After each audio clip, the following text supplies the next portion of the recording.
So hello and welcome. तो आज हम लोग इस वीडियो में देखने वाले हैं क्लास 9th का सोशल साइंस का chapter number 12 the features of democracy का second video. The main features of democracy chapter का नाम है, उसका जो है हम लोग सेकंड वीडियो जो है देखने वाले हैं। तो इसके पहले वाले वीडियो में हमने स्टार्ट कर लिया था कि डिक्टेटरशिप क्या होता है और डेमोक्रेसी क्या होता है, डेमोक्रेसी के फीचर्स क्या क्या होते हैं, उसमें हमने एक दो बातें डिस्कस कर ली थी। अब हम लोग आगे चलते हैं और देखते हैं कि जब हम लोग डेमोक्रेसी की बात करते हैं तो डेमोक्रेसी का एक और फीचर जो है क्या होता है, उसका क्या एक एडवांटेज जो है होता है, उसको हम लोग डिस्कस करते हैं। तो अगला टॉपिक है इलेक्शन आफ्टर फिक्स्ड इंटरवल। अगर कोई भी देश है, अगर वो देश डेमोक्रेटिक है तो वहाँ पर क्या होगा, एक फिक्स्ड इंटरवल में क्या होगा, इलेक्शन जो है डेफिनेटली होगा। ये फिक्स्ड पीरियड 4 साल का भी हो सकता है, 5 साल का भी हो सकता है, 6 साल का भी हो सकता है। इसमें से वो अपने कंट्री के ज्योग्राफिकल कंडीशन या इकोनॉमिक कंडीशन, पॉलिटिकल सिस्टम के हिसाब से जो है वहाँ पर जो है क्या होता है, चेंज होता है। जैसे अमेरिका की बात अगर हम लोग करते हैं तो अमेरिका में हर 4 साल के बाद वहाँ पर इलेक्शन होता है, ठीक है। अगर हम लोग अपने इंडिया की बात करें तो हमारे इंडिया में हर 5 साल में जो है क्या होता है, एक बार इलेक्शन होता है। उसी तरीके से यूरोप की कुछ कंट्रीज़ जैसे फ्रांस हैं और कुछ कंट्रीज़ हैं जहां पर हर 6 साल के बाद जो है क्या होता है, वहां पर इलेक्शन जो है होता है। All democratic governments are elected for a fixed period. कोई भी डेमोक्रेटिक कंट्री में अगर कोई गवर्नमेंट बनती है तो वो ऐसा नहीं है कि वो परमानेंट ही रहेगी, वो क्या होती है, एक टाइम के बाद जो है वहाँ पर चेंज करने का ऑप्शन जो है होता है। कोई भी सरकार हो, जैसे हमारे भारत में अगर हम लोग बात करें, चाहे बीजेपी हो चाहे कांग्रेस हो, अगर वो चुनाव जीतती हैं तो उनको एक लिमिटेड टाइम पीरियड के लिए जो है क्या होता है, जनता जो है अपॉर्चुनिटी जो है प्रोवाइड करती है। Do you know how many years this fixed period in India? और हमारे इंडिया में अगर हम लोग बात करें फिक्स्ड पीरियड की तो ये कितने साल होता है, 5 साल। तो चाहे कांग्रेस जीते, चाहे बीजेपी जीते, चाहे आम आदमी पार्टी जीते, उसको 5 साल तक जो है क्या करना है, गवर्नमेंट को चलाने का जो है अधिकार रहता है। 5 साल के बाद फिर से वहां पर क्या होगा, इलेक्शन जो है होगा। A government can return to power only if it is re-elected by the people. Election are the time when the people experience and exercise their power in democracy. वो 5 साल के बाद दोबारा तभी वो पार्टी या वो आदमी प्राइम मिनिस्टर बन सकता है या गवर्नमेंट बना सकता है जब उसको डेमोक्रेसी में जो वहाँ के जो जनता है, उस देश की जनता फिर से चुनाव में उसको चुनकर जो है भेजती है। जैसे 2014 में जब इलेक्शन हुआ था हमारे भारत देश में, तो नरेंद्र मोदी जो है क्या बने थे, उस समय प्रधानमंत्री बने थे, भारत के प्राइम मिनिस्टर बने थे। फिर वो क्या हमेशा के लिए थे क्या? नहीं, 2014 में पहली बार चुनाव हुआ था और वो जीते थे, ठीक है। उसके बाद जो है 2019 में फिर इलेक्शन हुआ था, तो फिर बीजेपी जीती थी, तो फिर प्राइम मिनिस्टर कौन बने थे, उस समय फिर नरेंद्र मोदी बने थे। तो ऐसा नहीं कि एक बार अगर नरेंद्र मोदी जीत जाएगा तो उसके जीने मरने तक जो वही प्राइम मिनिस्टर रहेगा, ऐसी कोई बात नहीं है। हर 5 साल बाद उसको क्या करना पड़ेगा, इलेक्शन फेस करना पड़ेगा। अगर वो इलेक्शन फेस करके जीत जाते हैं तो चाहे तो 5 साल के बाद फिर से प्राइम मिनिस्टर जो है क्या हो सकते हैं, बन भी सकते हैं।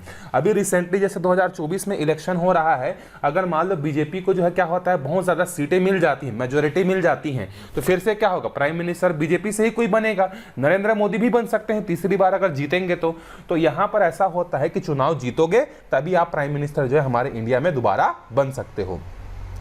और जब चुनाव आता है, जब इलेक्शन का टाइम आता है, तभी यहाँ के जो आम आदमी हैं, जो नॉर्मल पीपल हैं, जो आम आदमी हैं, उनको जो है अपने पावर का जो है पता चलता है। आप लोग देखे होंगे वोट करने के बाद लोग बहुत सारे स्टेटस डालते हैं, अपने उंगली में जो है चुनाव का क्या रहता है, एक निशान लगता है, उसको फोटो खींच के क्या करते हैं, वो जो है participate. By holding election eight fixed interval people retain control over the government if people are not satisfied with the performance of their elected representative, they can change the government through election. इसी election से लोगों के पास एक opportunity आती है कि पिछले बार उन्होंने जिस पार्टी को वोट दिया था, जिस कैंडिडेट को वोट दिया था, अगर वो ठीक से काम नहीं कर रहा है तो वो इलेक्शन के थ्रू क्या कर सकते हैं, उनको जो है चेंज कर सकते हैं। जैसे देखो 2009 में जो है कांग्रेस पार्टी जीती थी, तो 2009 से लेकर 2014 के बीच में जो है कांग्रेस जो है हमारे देश का जो है कांग्रेस पार्टी से जो है प्राइम मिनिस्टर मनमोहन सिंह जो है बने थे और वो देश को रन कर रहे थे। लेकिन 2014 का जब इलेक्शन आया तो इंडिया के लोगों को जो है कांग्रेस पार्टी पसंद नहीं आई, ठीक है, उनका काम जो है पसंद नहीं आया, तो उन्होंने क्या किया, बीजेपी को मेजोरिटी दिया और बीजेपी की गवर्नमेंट बनी। तो यहाँ पर इलेक्शन रेगुलर इंटरवल में होने से क्या होता है, एक फायदा ये मिलता है कि जो आदमी आपको पसंद नहीं है, आप 5 साल बाद उसको क्या कर सकते हो, फिर से अपने वोट देकर जो है क्या कर सकते हो, चेंज कर सकते हो। ठीक है, अब ये बहुत जरूरी है। सोचो, मान लो कि एक ही आदमी जो है इलेक्शन नहीं होता और एक ही आदमी जब तक जीवित है तब तक वो प्राइम मिनिस्टर होता, तो कैसा लगता है। ठीक है, मान लो मतलब ये है कि जैसे आपके घर में जो है हमेशा जब से आप पैदा हुए हो और जब से आप 35-40 साल के हुए हो, एक ही टाइप की चीजें चलती आ रही हैं, तो आप उस चीज से बोर होगे कि नहीं होगे, डेफिनेटली हो जाओगे। एक ही टाइप का खाना मिल रहा है, एक ही टाइप का कपड़ा मिल रहा है, कुछ नया चीजें उनमें जीवन में हो ही नहीं रहा है, तो आप बोर होंगे कि नहीं होंगे, तो डेफिनेटली होंगे। तो उसी तरीके से जब किसी देश में या किसी कंट्री में एक ही आदमी जब क्या होता है, शुरू से लेकर आखिरी तक जो है जब तक जिंदा है वो, अगर वो किसी देश को कंट्रोल करने की कोशिश करता है, तो वहां पर जो है डेमोक्रेसी प्रॉपर चलती नहीं है, लोगों को जो है पसंद जो है नहीं आती है। जैसे चाइना की अगर हम लोग बात करें तो चाइना में क्या हुआ है कि वहां का जो प्रेसिडेंट है, जैसे हमारे यहाँ प्राइम मिनिस्टर का सिस्टम चलता है, प्रेसिडेंट सिस्टम भी चलता है, लेकिन मेन पावर जो होता है वो प्राइम मिनिस्टर के पास होता है। ये आगे आप क्लास 10th में पढ़ेंगे। तो चाइना जो है, चाइना में जो है वहां पे क्या होता है, प्रेसिडेंट होता है। तो अभी जो वहां के जो प्रेसिडेंट है वो है शी जिनपिंग, और शी जिनपिंग ने क्या किया है, उन्होंने अपने आप को जो है क्या डिक्लेयर कर दिया अपने कॉन्स्टिट्यूशन में कि जब तक मैं जिंदा रहूंगा चाइना का प्रेसिडेंट जो है मैं ही बना रहूंगा। तो अब आप सोचो, वो आदमी लगभग 2004-05 से जो है चाइना का प्रेसिडेंट बना हुआ है। ठीक है, तो अगर कोई आदमी 2004-05 में पैदा हुआ है और उसको जो है अभी 2024-25 चल रहा है, लगभग जो है 15-20 साल हो गए, तो एक ही अगर वो आदमी जब से पैदा हुआ है और अभी तक एक ही आदमी को वो प्रेसिडेंट अपने देश में देख रहा है, तो उससे बोर होगा कि नहीं, उसको चेंज करने की कोशिश करेगा कि नहीं, करेगा। तो ये अपॉर्चुनिटी भले ही चाइना में उनके पास नहीं है क्योंकि वहां पर सिंगल पार्टी सिस्टम चलता है, लेकिन हमारे इंडिया में मौजूद है। अगर आपको पसंद नहीं आ रहा है बीजेपी, तो आप कांग्रेस को वोट करके जिता दो, कांग्रेस पसंद नहीं आ रहे कोई तीसरी पार्टी उसको वोट करके जिता दो। ठीक है, जैसे हमारे छत्तीसगढ़ की ही बात करते हैं, इससे पहले जब बीजेपी अभी 2023 में चुनाव हुआ था, ठीक है, उससे पहले किसकी सरकार थी, कांग्रेस की। लोगों को जो है उसका काम पसंद नहीं आया भूपेश बघेल का, तो वहां हमारे छत्तीसगढ़ के लोगों ने क्या किया, भूपेश बघेल की पार्टी को ज्यादा वोट जीतने नहीं दिया, वोट उसको नहीं किया, बीजेपी को वोट किया, तो बीजेपी का जो है क्या हो गया, मुख्यमंत्री बन गया। ठीक है, चलो अब आगे देखते हैं फ्री एंड फेयर इलेक्शन। तो जब हम लोग बात करते हैं कि हर 5 साल में इलेक्शन होना चाहिए, अब इस इलेक्शन को करवाने के लिए कोई एक आदमी होना चाहिए। ठीक है, अगर मान लेते हैं कि कोई एक आदमी है जो कि एक प्रॉपर तरीके से इलेक्शन करवाती है, तो लोगों का फेथ रहेगा कि नहीं। मतलब मेरा बोलने का ये मतलब ये है, चलो इसको पढ़ लेते हैं फिर आपको समझाता हूं मैं। To hold free and fair election, it is necessary that they are conducted by the independent body and all political parties are permitted to participate without any pre-condition. India has a body called Election Commission to conduct the election. मतलब अगर हमें हर 5 साल में election करवाना है, तो हर 5 साल में इलेक्शन करवाने के लिए कोई एक बॉडी होनी चाहिए, कोई एक ऑर्गेनाइजेशन होना चाहिए जो कि फ्री और फेयर इलेक्शन जो है क्या करे, हर 5 साल में कंडक्ट कराए। ठीक है, अगर मान लेते हैं कि ये बॉडी अगर नहीं होती, मतलब इलेक्शन कमीशन ऑफ इंडिया नहीं होता, तो अभी किसकी सरकार है, बीजेपी की। तो बीजेपी क्या करता है, इलेक्शन को इन्फ्लुएंस करने की कोशिश करता है कि नहीं, अपने हिसाब से क्या करता है, लोगों से वोट डलवाता, अपने हिसाब से सब चीज को क्या करता, चेंज करता। लेकिन यहां पर ऐसा नहीं है, हमारे इंडिया में क्या है, एक फ्री एंड फेयर इलेक्शन करवाने के लिए एक जो है बॉडी है जिसका नाम है इलेक्शन कमीशन ऑफ इंडिया, और ये इलेक्शन कमीशन ऑफ इंडिया पे जो है कोई भी दबाव जो है नहीं डाल सकता, ना बीजेपी डाल सकता है, ना कांग्रेस डाल सकता है। ये सारे पार्टीज को अलाउ करता है कि आप इलेक्शन में पार्टिसिपेट करिए, कोई भी गड़बड़ी होगी तो हम उसको क्या करेंगे, देख रेख जो है करेंगे, कोई भी यहाँ पर जो है मिस फेयर जो है इलेक्शन यहाँ पर कंडक्ट नहीं होगा। इसीलिए हर पार्टी, चाहे वो जीती हुई पार्टी हो चाहे वो हारी हुई पार्टी हो, इलेक्शन के बाद जो भी रिजल्ट आता है उसको क्या करता है, एक्सेप्ट करते हैं। उसको ये नहीं बोलते हैं कि यहाँ पर वोट में करप्शन हुआ है, ऐसा हुआ है, बिल्कुल भी ऐसा कोई बात जो है नहीं बोलते हैं। The constitution bestow special power on election commission to conduct the free and fair election. A multi-party system is also necessary in democracy to hold an impartial election. It gives people a range of alternatives to choose from. अब ये जो election commission of India है हमारे भारत देश में, इसको जो है हमारे यहाँ का जो कॉन्स्टिट्यूशन है, जिसको हम लोग भारत का संविधान बोलते हैं, इसने क्या किया है, उसको कुछ पावर्स दिए हैं। वो उन पावर्स को यूज करते हुए क्या करता है, हर 5 साल में जो है फ्री और फेयर इलेक्शन जो है करवाता है। इलेक्शन में कोई धांधली नहीं होता है, कोई गड़बड़ी नहीं होता है, प्रॉपर इम्पार्शियल तरीके से इलेक्शन जो है होता है। ठीक है, चलो आगे बढ़ते हैं। यूनिवर्सल एडल्ट फ्रेंचाइज, इसका मतलब क्या है? अब हमने देखा कि हर 5 साल में इलेक्शन होता है, उस इलेक्शन को करवाने के लिए जो है एक बॉडी होनी चाहिए। तो हमारे इंडिया में एक बॉडी भी है, उसका नाम क्या है? इलेक्शन कमीशन ऑफ इंडिया है। ठीक है, अब उस इलेक्शन कमीशन ऑफ इंडिया का जिम्मेदारी क्या है कि फ्री और फेयर इलेक्शन करवाए। अब इस इलेक्शन में पार्टिसिपेट कौन करेगा? क्या आप 9वीं कक्षा में पढ़ते हो, 9वीं कक्षा में पढ़ते हो, क्या आपके पास वोट करने का राइट है? क्या नहीं है। तो किसके पास राइट है, उसके बारे में हम लोग देखते हैं। We say that democracy is government by the people. This means every adult in country, whether male or female, rich or poor, of any religion or faith or speaking any language, has the right to vote. This is political equality. Each vote has the same value, whether rich or poor, literate or illiterate. Every person's vote has equal value.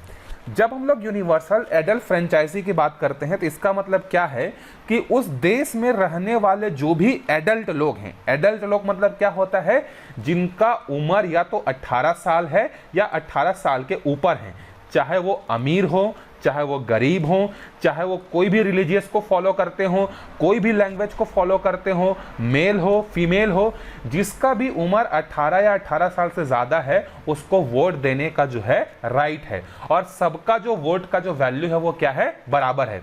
ऐसा नहीं कि एक mail vote करेगा तो उसका weightage ज़्यादा होगा, female के वोट का वेटेज कम होगा, ऐसा नहीं है। अमीर लोगों के वोट का वैल्यू ज़्यादा होगा, गरीब लोगों के वोट का वैल्यू कम होगा, ऐसा बिल्कुल भी नहीं है। जितनी पावर मुकेश अंबानी के एक वोट की है, उतनी ही पावर आपके गांव में रहने वाले एक गरीब आदमी के वोट की ही है। कोई भी लैंग्वेज बोलने वाला हो, चाहे इंग्लिश बोलने वाला हो, तमिल बोलने वाला हो, तेलुगु, कोई भी लैंग्वेज को बोलने वाला हो, सबके वोट की जो वैल्यू होती है वो क्या होती है, इक्वल जो है होती है। In the beginning, some countries limited the right to vote to only those people who own property or paid taxes. Starting के कुछ देशों में, मतलब शुरुआत में जब डेमोक्रेसी आई थी 19th सेंचुरी में, तो उस समय स्टार्टिंग में कुछ देशों में ऐसा सिस्टम था कि जो लोग टैक्स पे करते हैं या जिनके पास पैसा है, सिर्फ और सिर्फ वही लोग क्या कर सकते हैं, इलेक्शन में पार्टिसिपेट कर सकते हैं, वही लोग वोट दे सकते हैं। ऐसा शुरुआत में जो है हुआ था। इवन अमेरिका में, फ्रांस में, हर जगह, इंडिया में भी 1935 में, उसके बाद 1919 में कुछ ऐसे इलेक्शंस हुए थे जहां पर कुछ ही लोगों को, जिनके पास प्रॉपर पैसा था, जो प्रॉपर एजुकेटेड थे, उनको ही वोट देने का राइट जो है मिला हुआ था। After much struggle, the right to vote was gradually given to everybody in India. Universal adult franchise was accepted from the day of Constitution was adopted. This means all people aged 18 years and above can cast their vote. लेकिन हमारे India में एक चीज अच्छा हुआ, भीमराव अंबेडकर, जिनको हम लोग हमारे कॉन्स्टिट्यूशन का फादर बोलते हैं, उन्होंने एक चीज बोला था, या उन्होंने अपने कॉन्स्टिट्यूशन जब फ्रेम कर रहे थे तो उन्होंने एक बात लिख दिया था कि हमारे भारत में इंडिपेंडेंस होने के बाद, इंडिपेंडेंस के पहले जो भी सिचुएशन था उसको तो हम लोग नहीं बदल सकते, लेकिन इंडिपेंडेंस के बाद भारत में रहने वाला कोई भी आदमी है जिसकी उम्र 18 या 18 साल से ज़्यादा है, वो चाहे काला हो, गोरा हो, नाटा हो, लंबा हो, कोई भी हो, उसको वोट देने का राइट जो है ये हमारे कॉन्स्टिट्यूशन में जो है लिखा हुआ है। शुरुआत में ये कुछ सालों तक जो है, ये जो 18 साल का जो उम्र है ये 21 साल था, मतलब अगर आप 21 साल के हो तभी वोट डाल सकते हो करके शुरू में ऐसा था, लेकिन बाद में जो है 1989 में जो है इसको चेंज कर दिया गया और 21 साल से घटाकर जो है इसको 18 साल जो है कर दिया गया। मतलब लगभग ये है कि अगर आप 12वीं पास हो जाते हो तो उसके बाद आप लगभग 17 साल में 12वीं पास होते हो, उसके 1 साल बाद जो है आप अपना वोट जो है क्या कर सकते हो, डाल सकते हो। चाहे वो स्टेट गवर्नमेंट के लिए हो, सेंट्रल गवर्नमेंट के लिए हो, गांव में सरपंच के चुनाव के लिए हो, किसी भी इलेक्शन के लिए हो, अगर आप 18 साल के हो तो आप डेफिनेटली वोट जो है क्या कर सकते हो, डाल सकते हो। चलो आगे देखते हैं, पीपल्स पार्टिसिपेशन इन डेमोक्रेसी। अब लोग जो है एक तो वोट के थ्रू डेमोक्रेसी में पार्टिसिपेट करते हैं, इसके अलावा और ऐसे कौन कौन से तरीके हैं जिन तरीकों से जो है लोग क्या करते हैं, इस डेमोक्रेसी में जो है पार्टिसिपेट जो है करते हैं। In a democracy, people participated in the functioning of the government. Citizens play an active role in making the implementing law. It is the people who inform the government of their problems and the needs. देखो, कोई भी government हो, वो जब कोई scheme launch करती है, कोई प्रोग्राम लॉन्च करती है, तो उनको प्रोग्राम लॉन्च करने के पीछे उनको जो है लोगों का समस्या दिखता है। जैसे मान लो अभी जैसे कोविड-19 हो गया था, तो कोविड-19 के कारण जो है लोगों को जो है घरों से बाहर जाने का परमिशन नहीं था, तो बहुत सारे लोगों का काम छूट गया था, उनके पास पैसा नहीं आ रहा था। तो जब उनके पास पैसा नहीं आ रहा था तो अपना जीवन कैसे सर्वाइव करेंगे? तो उस समय गवर्नमेंट ने क्या किया था, एक स्कीम लॉन्च किया था और सबको जो है फ्री राशन देने का बात जो है किया गया था कि ठीक है, आप काम पे बाहर नहीं जा पा रहे हो, आपके पास पैसा नहीं है, लेकिन भोजन तो आपको चाहिए, तो भोजन बाहर से नहीं मिल रहा है तो हम आपको प्रोवाइड करेंगे। तो सरकार जो है क्या था, फ्री में सबको जो है लगभग 80 करोड़ लोगों को जो है चावल दाल सब्जी जो है सब जो है, मतलब सब्जी तो नहीं, चावल दाल नमक ये सब चीजें क्या कर रहा था, प्रोवाइड जो है करवा रहा था। ठीक है, तो अब ये स्कीम लॉन्च किया उन्होंने, गरीब न्याय योजना जिसका नाम था शायद। तो ये योजना सरकार के पास कैसे दिमाग में आए? तो लोगों के सामने समस्या थी, उनकी जरूरत थी, इसीलिए गवर्नमेंट ने लोगों की समस्याओं को, उनके नीड्स को समझकर कोई भी स्कीम जो है क्या करती है, लॉन्च करती है।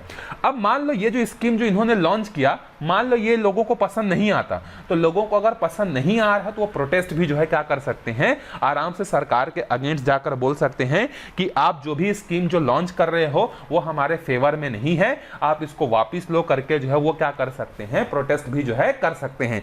जैसे आपने रिसेंटली अगर कोई न्यूज़पेपर पढ़ा होगा, न्यूज़ चैनल देखा होगा, पिछले 1 साल के अंदर, 1-2 साल में यहाँ पर किसानों के लिए जो है कुछ नियम गवर्नमेंट ने बनाए थे और वो किसानों को पसंद नहीं आए, तो दिल्ली में जो है कई दिनों तक जो है क्या हो रहा था, किसान जो है क्या कर रहे थे, प्रोटेस्ट जो है कर रहे थे, और जो नियम जो बनाया गया था कांग्रेस बीजेपी सरकार के द्वारा, उसको वापस लेने की बात जो है कहा जा रहा था, और लास्ट में जो है गवर्नमेंट को झुकना पड़ा, और वो जो 3 नियम जो किसानों के लिए लेके आया गया था, भले वो सही था गलत था वो अलग मैटर है, उसको जो है वापस ले लिया गया। तो कोई भी स्कीम, कोई भी प्रोग्राम अगर बनती है, अगर वो आम आदमी को पसंद नहीं आ रहा है तो वो प्रोटेस्ट भी जो है बड़े आराम से कर सकते हैं। ये डेमोक्रेसी की खूबसूरती है। ऐसा नहीं है कि सरकार के पास मेजोरिटी है, बीजेपी की प्रधानमंत्री है, तो जो मन चाहे वो योजना जो है ला सकते हैं, ऐसा बिल्कुल भी नहीं है।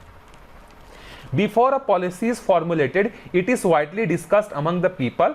There are many ways this is done in strengthened democracy. People write articles in the newspaper and the present memorandums to the government about the proposal, law or policy.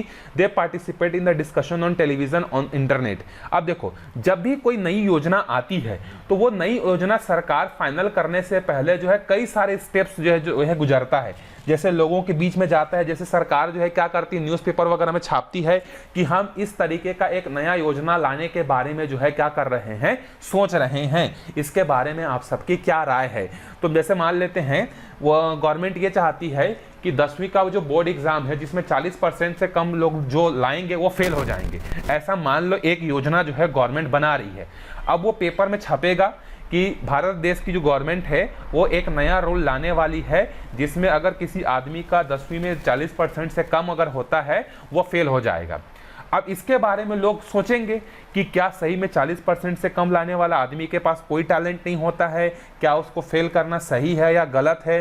तो इस तरीके से न्यूज़पेपर में बहुत सारे आर्टिकल्स छपेंगे, टेलीविज़न में समाचार चैनलों में लोग आपस में डिस्कस करेंगे। कुछ लोग बोलेंगे कि हाँ 40% से ऊपर वाले को ही पास दिया जाना चाहिए, उसके कारण बताएंगे क्यों 40% से ऊपर को पास कहा जाना चाहिए।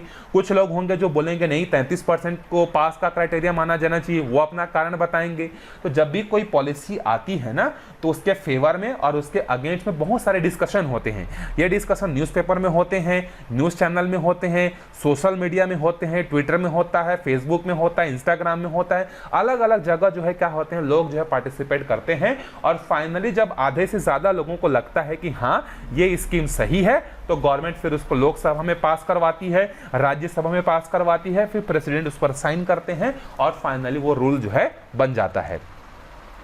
They hold seminars, workshops and meetings. They use many other methods to make their opinion on the law or policy known. There are many societies and communities to direct this discussion and interaction. The biggest enemy of democracy is the apathy of the people. Apathy of the people. मतलब किसी भी democracy का successful होने के लिए लोगों का participation होना ज़रूरी है, उनका डिस्कशन में पार्टिसिपेट करना, कोई रूल सही है गलत है उसके बारे में बोलना, ये बातें जो है डेमोक्रेसी को क्या करती हैं, हेल्दी बनाती हैं। किसी भी डेमोक्रेसी के लिए सबसे बड़ा इनेमी है कि वहाँ के लोगों का जो है गूंगा हो जाना। गूंगा हो जाना मतलब कोई भी रूल आ रहा है, कोई भी कानून आ रहा है, उससे कोई मतलब नहीं है, चुपचाप से रहते हैं, ऐसे में डेमोक्रेसी प्रॉपर तरीके से नहीं चलती है।